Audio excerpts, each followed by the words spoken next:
जिसके कान हो वो सुन ले, जिसकी आंखें हो वो देख ले। हाय सबको और वेलकम। मैं अपोस्टेट प्रॉफिट। उम्मीद करता हूँ आप सबका हफ्ता बढ़िया था। मेरी 2 लाइव चैट में कई लोगों ने मुझसे सवाल पूछे हैं, ख़ास सवाल जिनके बारे में मैं आज बात करूँगा। मैं जो कुछ जानता हूँ उसके बारे में बताऊँगा और मेरी क्या राय है उस बारे में। हमारा टॉपिक एक नबूवत है जो कि पीसफुल प्रॉफिट मोहम्मद ने किया है इंडिया को जीतने के बारे में। हाँ, भारत। बहुत से लोग इस नबूवत को गजवा ए हिंद नाम से जानते हैं। गजवा अरबिक शब्द है जिसका मतलब है जंग या फिर फौज की मुहिम। लेकिन इस्लाम के उदय के बाद इसका इस्तेमाल सबसे ज़्यादा हुआ पाक जंगों के लिए। जुमले गजवा ए हिंद का मतलब सचमुच में अरबिक नहीं है। इसे ऐसे मानते हैं जैसे हिंद के खिलाफ पाक जंग या भारत के ऊपर जीत। ये जुमला इस्लाम के किसी भी फंडामेंटल सोर्स में नहीं दिया है। ये उन कई सारे सोर्सेज में से निकाला गया है जिसमें मोहम्मद अपने फॉलोअर्स को कुछ वादे कर रहे हैं। कितने प्यारे हैं ये, कितने शांति से भरे हुए। चलिए इनमें कूदते हैं। अल्लाह के पैगंबर ने कहा, मेरे उम्मा में से 2 गुट ऐसे होंगे जिन्हें अल्लाह आँख से आज़ाद रखेगा। एक गुट भारत पर चढ़ाई करेगा, दूसरा ईसा के साथ होगा। जीसस वाले हिस्से से कंफ्यूज ना होइएगा। इस्लामिक एस्कटोलॉजी के हिसाब से ईसा दुनिया के आखिर के समय में आएंगे और अल्लाह के कामों की खिदमत करेंगे। वो इस्लामिक एंटी क्राइस्ट को कत्ल करेंगे, या जो एंटी अल्लाह होगा वो क्रूसों के टुकड़े करेंगे, यानी कि वो क्रिश्चियनिटी को ख़त्म करेंगे। क्रिश्चियंस को बताएंगे कि इस्लाम है सच्चा मजहब, और वो सुअरों को भी मार देंगे। और एक चीज़ जो कि इस्लाम में हमेशा से है कि यहूदियों से जंग करेंगे। लेकिन अभी के लिए हो गया, आगे मैं अलग वीडियो बना दूंगा। जरूरी हिस्सा है इंडिया। इस हदीस में मोहम्मद ने वादा किया है कि उसके ईमान लाने वालों में एक ग्रुप होगा जो कि इंडिया पर चढ़ाई करेगा ताकि मुसलमानों का कब्जा हो, और इसकी वजह से वो जहन्नुम की आंख से आज़ाद रहेंगे और उन्हें जन्नत जाने को मिलेगा। कितनी शांति से भरी हुई नबूवत है ना? इस हदीस को ज़्यादातर मुस्लिम स्कॉलर्स अच्छा सबूत मानते हैं और दूसरे स्कॉलर्स को पूरी तरह से सही मानते हैं। ये सुन्नी इस्लाम का ऐसा हिस्सा है जिसका इनकार नहीं किया जा सकता, और थोड़ा सा शिया वालों का भी। कुछ लोग इसके लिए दूसरी हदीसें भी इस्तेमाल करते हैं, लेकिन वो कम ऑथेंटिक मानी जाती हैं। लेकिन इससे कुछ बदलता नहीं है। एक इस्लामिक हदीस तो है जो कि बहुत ही ज़रूरी है। कुछ स्कॉलर्स, खासकर कि जो आज के समय के हैं, वो इस नबूवत को ऐसे इंटरप्रेट करते हैं जैसे कि ये पहले ही पूरी हो चुकी है, जब 1000 साल पहले इंडियन सब कॉन्टिनेंट पर मुगलों ने हमला किया और उसे कब्जा कर लिया। लेकिन ज़्यादातर लोग और जो सही में स्कॉलर हैं वो ये मानते हैं कि ये नबूवत अभी भी पूरी नहीं हुई है, क्योंकि मोहम्मद ने बात की थी एंड टाइम्स की, और दुनिया ख़त्म तो हुई नहीं जहाँ तक मैं जानता हूँ। इसलिए आमतौर पर यही माना जाता है कि इंडिया दोबारा जीता जाएगा, आखिरी बार, हमेशा के लिए, फ्यूचर में। साफ तौर पर ईमानदारी से अगर सच कहूँ तो ज़्यादातर मुसलमानों ने, जो दुनिया भर के हैं, इस नबूवत के बारे में शायद सुना ही नहीं होगा। खास करके तब जब वो भारत और पाकिस्तान के नहीं हैं। तो दुनिया भर के मुसलमानों का ऐसा कोई भी इरादा नहीं है कि वो साथ में आएं और इंडिया को जीत लें। लेकिन बहुत से मुसलमान पाकिस्तान के और इंडिया के भी इस पे पक्की तौर से मानते हैं और इस नबूवत का इस्तेमाल करते हैं प्रोपेगेंडा की तरह, मजहबी प्रोपेगेंडा। कुछ तो ये भी मानते हैं कि प्रोसेस पहले ही शुरू किया जा चुका है और हिंदुइज्म जीत लिया जाएगा और भारत मुसलमानों के कब्जे में आ जाएगा, और उन्हें इस पे फक्र है। अगर आपने कुछ कह भी दिया तो वो आप पर हमला करके आपको ये बता देंगे कि कैसे इस्लाम सिर्फ अमन चाहता है। आप यहाँ यूट्यूब पर भी एक तुरंत सर्च मार सकते हैं गजवा ए हिंद करके, और आपको बहुत सारे वीडियोस मिल जाएंगे, ज़्यादातर पाकिस्तानियों के द्वारा बनाए हुए या उनके इमामों के द्वारा जो इसको अप्रूव करते हैं। और इसमें और बातें भी जुड़ी होंगी। और कमेंट सेक्शन में कैसे लोगों ने शांतिपूर्ण तरीके से कमेंट किए हैं कि मैं गजवा हिंद के लिए तैयार हूँ। ये एक तरह का वाहियात और वहशियाना प्रोपेगेंडा है, लेकिन जैसा कि बताया ये हाईली रिलीजियस है। इस नबूवत के कुछ समर्थक, जो कि ज़्यादातर पाकिस्तानी हैं, वो ये मानते हैं कि आगे एक इंडिया पाकिस्तान में जंग होगी जो कि इस नबूवत को पूरा करेगी, ये सोचते हुए कि इंडिया की मिलिट्री पावर पाकिस्तान से बहुत ज़्यादा तो है, लेकिन पाकिस्तान से बहुत हल्की निकलेगी, जिसकी बिल्कुल भी संभावनाएं नहीं है। और एक दूसरे पर न्यूक्लियर पावर का इस्तेमाल करना एक खास तरह का सुसाइड ठहरेगा दोनों ही देशों के लिए लंबे समय तक।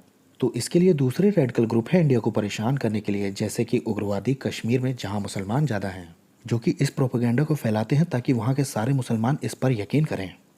और दूसरे जो इस नबूवत के बारे में भारतीयों को याद दिलाते हैं वो है, इसमें कोई आश्चर्य की बात नहीं, इस्लामिक टेररिस्ट ऑर्गेनाइजेशंस। और वो बुनियादी बातों को पकड़े रहने वाले मुसलमान भी जो ईमानदारी से कलाम पकड़े रहते हैं। सिर्फ हदीसें और आज का प्रोपेगेंडा ही मुद्दा नहीं है। ऐसे भी कुछ गिनती के स्कॉलर्स रहे हैं और लोग रहे हैं इतिहास में जिन्होंने प्रेडिक्शंस की हैं और दावत भी दी है ताकि मुसलमान इंडिया पर कब्जा करें, जिसमें सबसे मशहूर है शानी मुतुल्ला वली। फारस का सूफी शायर जो कि 15वीं शताब्दी का था, इसने ऐसी प्रेडिक्शंस की हैं कि कुछ जंगें होंगी मुसलमानों में और इंडियंस में, और आखिरी वाली में मुसलमान इंडिया को जीत लेंगे और फिर परमानेंटली वहाँ इस्लामिक रूल चलेंगे। अभी भी सुन्नी मुसलमानों के बीच में इसकी बड़ी इज्जत होती है और पाकिस्तानियों में और इंडियंस में भी ये ऐसा माना जाता है जैसे बड़ा पाक और सच्चा स्कॉलर हो।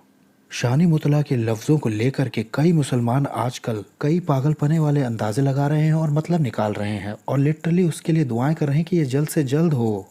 अगर आप तुरंत ऑनलाइन सर्च करें तो आपको जाहिलियत मिलेगी या कहूँ इस्लामियत मिलेगी, वो भी मानने वाले और सही मुसलमानों से। अब जैसे कि दूसरे कंट्रोवर्शियल इस्लामिक इश्यूज़ हैं, वैसे ही इस वाले टॉपिक को भी मॉडरेट मुस्लिम्स बहुत ही हिपोक्रेसी से डील करते हैं, जो आपको ये समझाने की कोशिश करेंगे कि गजवाए हिंद का इस्लाम से कोई मतलब नहीं और ये कि इसका इस्तेमाल तो सिर्फ एक्सट्रीमिस्ट करते हैं। हमेशा की तरह ये ऑथेंटिक हदीस का भी इनकार कर देंगे और दूसरे इल्ज़ाम लगाएंगे इस्लाम हेटर्स पर और या तो हिंदुओं पर या इंडियंस पर।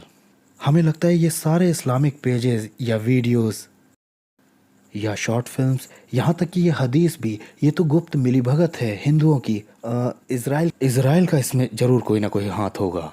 मुझे तो लगता है सारी ही हदीसें कॉन्स्टेंटिनोपल के बारे में, यरूशलेम के बारे में, रोम के बारे में, यमन या और कोई भी हैं, ये सब बनाई गई हैं।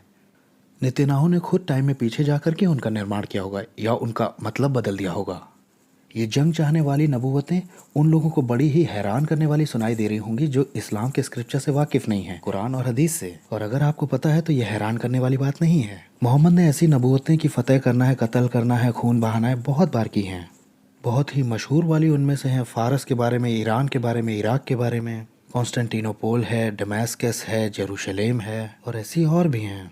मोहम्मद के फॉलोअर्स भी इन जगहों को फतेह करने के लिए इसीलिए बहुत उतावले थे। दूसरी आइडियोलॉजीज के हिसाब से ऐसे वादों को घटिया और वाहियात करार दे दिया जाता है, लेकिन इस्लाम की फौज के हिसाब से इसे पेश गोइयां कहते हैं। ऐसी ही एक सो कॉल्ड नबूवत यरूशलेम की आखिरी जंग में फतेह की भी है, जिसका कि बहुत ज़्यादा इस्तेमाल भी किया जाता है और जिस पर बहुत ज़्यादा विश्वास करते हैं पलिश्ती और दुनिया भर के बहुत सारे मुसलमान।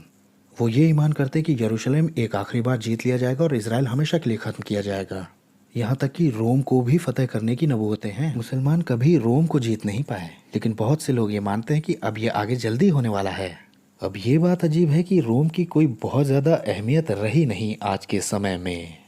और फिर एक नबूवत और करी है मोहम्मद ने एंड टाइम्स के बारे में, बेंजेंटाइन एम्पायर के लिए, जो कि तकरीबन 500 साल पहले ही मर चुकी है। जैसा कि बताया, इंडिया के फाइनल कॉन्क्वेस्ट के बारे में सारी दुनिया के मुसलमानों में ये राय नहीं है। कई तो इसके बारे में कुछ जानते ही नहीं और ना उसकी कोई परवाह करते हैं। फिर भी कई मुसलमान इसमें मानते हैं, पाकिस्तान के या कश्मीर के या इंडिया के भी कई अलग हिस्सों के।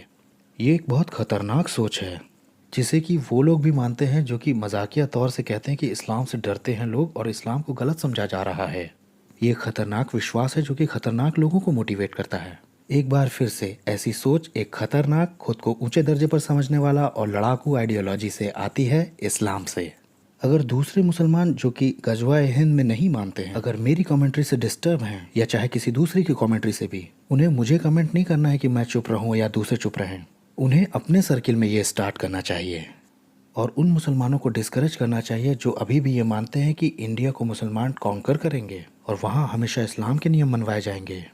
क्योंकि पहली बात, ये ख़तरनाक है, ये वाहियात है और ये प्रूव करता है कि इस्लाम खून खराबा चाहता है। और दूसरी बात, इस्लाम भारत को कभी भी फतेह नहीं कर पाएगा। अब अपना डिवाइस बंद करो और खूब रो, मज़े करो।